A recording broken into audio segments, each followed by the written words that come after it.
A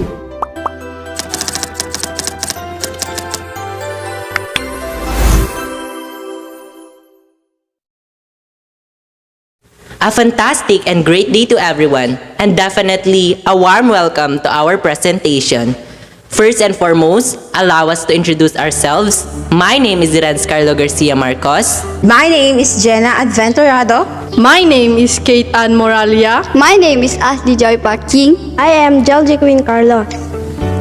And I am the last one, Patrick Pascual.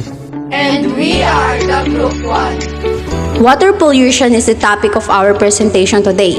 In our presentation, we will explain the causes, implication, and possible solution of avoiding water pollution. If we want to survive on Earth, water is a necessary substance. But we are all aware of the damage that humans have caused to the Earth, which has forced it to become massively polluted. It has gotten increasingly difficult for people to find lakes and rivers that are overflowing with fresh water. And if we do find one, there is a chance that the water body will be contaminated in some way. So Renz, what is water pollution? A modification in the chemical, physical, or biological characteristic of the water is referred to as water pollution and has the tendency to damage living creatures. The poisoning of water sources like lakes, rivers, and aquifers, groundwater, or the sea is what frequently referred to as water pollution. In most cases, pollution is drawn by human involvement.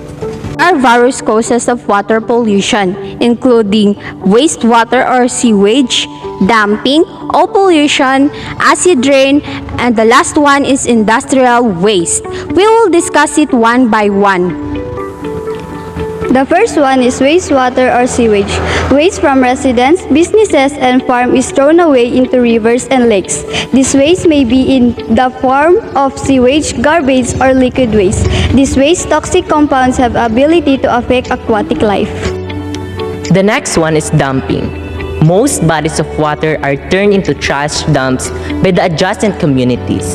And this is a significant issue because the landfill is full of numerous materials including plastic, aluminum, glass, styrofoam, and so on. Moreover, because each type of trash degrades in the water at different rate, they all tend to victimize aquatic life. The third one is oil pollution. Oil pollution is one of the harshest causes of water contamination.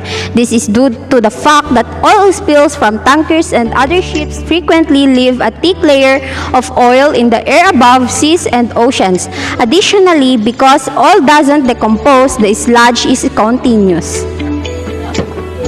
The next one is acid rain. Even while acid rain may appear to be a natural issue, it is important to keep that in mind. Airborne particles are what actually produce acid rain. Acid rain are created when these atmospheric particles combine with water vapor. And the last one is industrial waste. There's a variety of lead, asbestos, petrochemicals, and even mercury in industrial trash. These substances are all extremely dangerous for both people and aquatic life. Unfortunately, a lot of companies release their waste into large bodies of water like rivers and lakes close to where people live, contaminating the fresh water. There are a lot of implications of water pollution. Some of them are: The first one is urban areas. Surrounding water bodies are very polluted. This is the outcome of industrial and commercial facilities discharging trash and hazardous materials. And the second one, aquatic life is significantly impacted by water pollution. It alters the behavior and metabolism, which result in disease and eventually death. Dioxin is a toxin that affects many processes, including reproduction, uncontrollable cell development, and cancer. Fish, chicken, and meat all accumulate in the body this compound. Before reaching the human body, toxic chemicals move up the food chain. Third one, the food chain may be strongly affected by the effects of water contamination. The food chain is affected. Some hazardous compounds, such as cadmium and lead, can continue to disrupt at the higher level of the entering the food chain through animals. the fourth one. Humans are damaged by pollution and are resistant to infection like hepatitis when wastes are present in water sources. Infection diseases like cholera and other can always spread due to the subpar drinking water treatment and unclean water. The last one. Water contamination has the potential to significantly change, destroy, and destructure the environment. Solution to combat water pollution. There is no single or simple answer to stop the water pollution crisis. However, there are many solutions to prevent water pollution both in our daily lives and within industries. There are several aspects in order for us to prevent water pollution, including green agriculture and wetlands, wastewater treatment, stormwater management, plastic waste reduction, denitrification, and last but not the least, water conservation. We will discuss it one by one. The first one, green agriculture and wetlands. Around the world, agriculture is the trillion-dollar business that releases on up to 70% of surface water resources for livestock and crop production. Due to its size, agriculture is the one of the main industries that contributes to water pollution. Pesticides and fertilizers are transported by runoff when it's rain. Green agriculture is the agriculture that is environmentally beneficial using pesticide and fertilizer with no toxic chemical is known as green agriculture. In order to create buffer zones that filter runoff of contaminants from the water, it also constitutes planting trees and building wetlands. The second one, wastewater treatment. The most effective process to reduce water pollution is definitely to treat the water before it enters the canal system because this eliminates the problem entirely. Facilities for wastewater treatment possess the equipment and technology needed to reduce most contaminants using biological, physical, and chemical methods to lower dangerous level of water pollution and stop leaks into water system. For instance, sewage treatment allow water to pass through several sanitization chamber. Equipment must undergo routine maintenance in order for wastewater treatment to be successful. This includes tools like water treatment sensors, which are essential for identifying and removing pollution to lessen water pollution. The third one, stormwater management. Managing stormwater when possible is another way. We may stop water contamination. Stormwater that runs off of roadways and other surface can pick up viruses, germs, and other dangerous pollutants that eventually find their way into drains, rivers, and the oceans.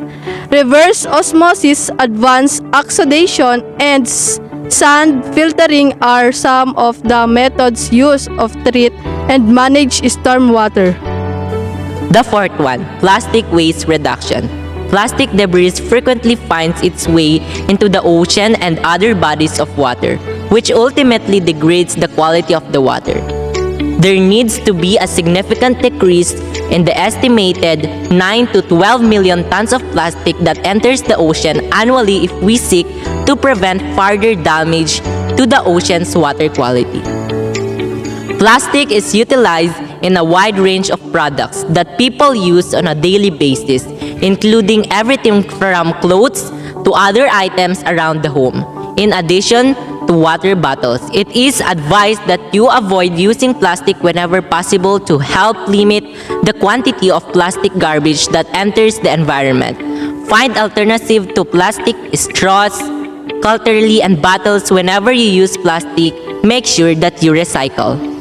The fifth one, denitrification. Nitrates are converted directly into nitrogen gas by the simple biological process of denitrification, which aids preventing nitrates from accessing the soil and polluting groundwater. The nitrogen concentration of water is too far excessive when extensive amount nitrates reach groundwater, which improve the growth of algae and phytoplankton. And the last one, water conservation. We won't get very far if we don't preserve water. It is critical to enhance global access to clean water. It entails being aware to the fact that water is a finite resource and managing it satisfactorily. To conclude, are we not aware of the different problems occurring in our nature, especially in different bodies of water? Water pollution is the cause of our undisciplined action and irresponsibility. We humans are only creating problems that consequently we will also carry the burden of these problems.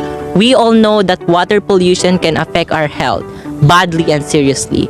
It can cause such sickness and diseases that will badly affect our health. We are all aware of how essential water is. Our bodies require water to function. Without water, neither humans nor any other living creature could exist. Therefore, we must preserve, protect, save, and aid in the prevention of water pollution. We must act as quickly as possible, and we must save rivers, seas, oceans, and other bodies of water because we will take on the majority of this problem. We shouldn't wait until there is competition for access to appropriate, clean, and fresh water, until clean water is unsatisfactory for humans and animals, until our supplies of water are depleting, or until there are no sources of water at all, because nature provides for us and aids us in our daily lives. Let's be disciplined and fully accountable enough to save, protect, and conserve not only water sources but also Mother Nature. Act now to make a difference. We must do our part to protect and conserve nature, especially the numerous water bodies. Yes, there are a lot of easy ways that we can help. Before we can change our nature, we must first change ourselves. We need to take action now.